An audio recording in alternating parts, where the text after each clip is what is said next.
For the first time since Kenya Kwanza administration came to power, they have failed to hold a cabinet meeting. Cabinet meeting is normally held every Tuesday, every week, after which there have been dispatch. But there is no single dispatch that we've been given that have come out of any cabinet meeting. And yesterday, leaders were running different errands. So one of which was not just what had happened is over the weekend, President Ruto was in New York and has been in New York, but had actually flew back, was slated to fly back. And Rigathi Gachagua was in Colombia. So after Colombia, he was supposed to go to Cuba, but we've not seen photos of the deputy president in Cuba. But what is confirmed is that he flew back on Sunday, and Sunday morning he was here. So when he was doing the tweet about Moses Kuria, he had actually touched down in Kenya. And same with Salim Davadi, actually came back in the country on Saturday. So Davadi has been here, and Rigathi Gachagua has been here. Now, it's also true to note that it's not the first time that William Ruto is away. Whenever William Ruto is normally away, there is a meeting, a sub-cabinet meeting that is normally convened by Rigathi Gachagua at Rigathi Gachagua's office. It's not the full cabinet, but departmental. We're just trying to fast track what was there. But neither that nor full cabinet meeting was convened yesterday on Tuesday. And of course, different newslets have been trying to pinpoint what exactly this means and why that did not happen. That a cabinet meeting at this point was very highly anticipated because the country is talking about the high cost of living and a number of all other issues clumped together. So what exactly would have caused a change, why that has not happened, is what I want us to look at in this podcast. Kindly subscribe to our channel, click the notification bell, and like our video. Allow me to take a minute and also pass the message of condolence from the Bold family to families of our soldiers that perished in the Sunday night plane crash in Lamu.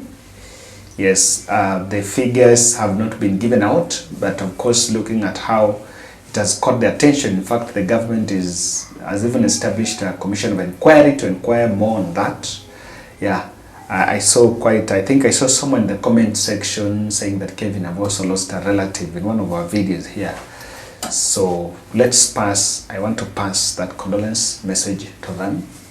And those are our gallant men and women that give it all and put their lives in the line to protect us as a country.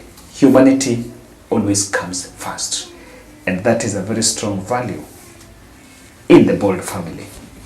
Ladies and gentlemen, why do you think cabinet did meet? There are three observations we can make.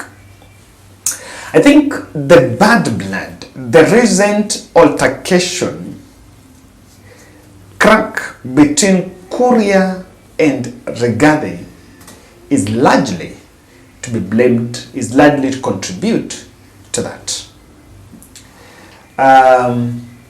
Of course, Rigathi Gachagua blamed Kuria for being insensitive to Kenyans by the way he addressed they addressed Kenyans over the cost of fuel. And I think Rigathi himself, while speaking in Mombasa, also spoke about that reaction. And I've also just realized that even as David Ndii was tweeting about the cost of fuel, we believed that he was just talking from nowhere. David Ndii is also in the US with Rigathi Gachagua, with William Ruto. It's part of Ruto's delegation, and if you look at the video I'm just showing you there, you'll realize that he is part of the delegation that is accompanying William Ruto to US. So I tend to see that has contributed. And of course, there are a lot of cabinet cracks because even Ali Sohome is at war with the PS, the water PS, because of what she calls insubordination. And I think I analyzed about that here. So those cabinet cracks would mean that maybe Korea would not meet eye to eye, or Rigathi would not still tend to call. Then it is plagued by absenteeism, by people saying, no, we cannot attend on that, even though we've realized that Korea has apologized over that remark. I have some analysis on it I'm going to give. The second aspect is Musalia Mudavadi factor.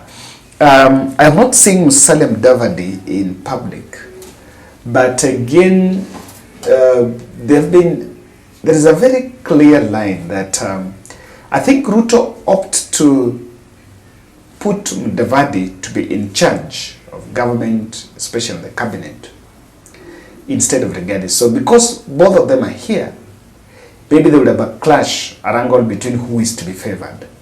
So the Mudavadi factor could have played a role why that a cabinet meeting did not happen. The other second thing which happened, and I think that one is of course seen, is did the president fly to the United Nations General Assembly with the bloated delegation and the cabinet lacked quorum? Very likely that it even lacked the quorum. I've seen the delegation around the president. Even Babu Namwamba is also, I think, flying there, if he's not yet there. I've seen Mutua, David Ndii, I think the Energy CS, the PS in charge of ICT, that is Eliud Owalo's PS, Tanui. Quite a number, and some few senior government officials flew with the president. It is likely that we really had a bloated delegation with a president there. I wish Kenya would take the position of Tanzania. You know, let Magufuli never even went, actually sent some few, only sent some few delegations. I may not even understand. They have also seen some governors, even part of that Ruto's delegation to the US for that General Assembly.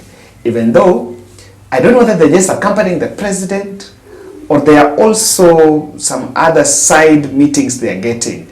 And I've not been seeing, that's not the first time, this tabia of leaders accompanying the president while going for those foreign trips, allegedly to also get some networks. Those networks have never translated to the county development. As in, there is no governor that comes back and say, I accompanied the president to that summit, and of course I contacted so-and-so, and I also got this deal. I've not been seeing those materializing. Sometimes normally just an opportunity for them to bond with the president and also do some window shopping, do some shopping in the foreign country. So those are the three probabilities why that did not happen. Because the quorum might be away, Mudavadi factor, and the cabinet cracks. However, when you think, what I want to put as a very clear point here is that the Ruto administration, the Ruto team, actually trolled Uhuru Kenyatta. That Uhuru Kenyatta only held a cabinet meeting once, I think like in 2 years, that was during COVID. And everyone else will then deem that it was going to happen. However, it would be right for Ruto, President Ruto himself, to be in charge of the next cabinet meeting. Because it will be very shameful and it will be something very embarrassing if it happens and the waziris and people skip those meetings. It can still be part of a strategy that William Ruto is removing Rigathi Gachagwa's office as a center of influence. Because what normally happens, it's normally held, is the person who normally holds those meetings, either in his current residence or the Harambee House office.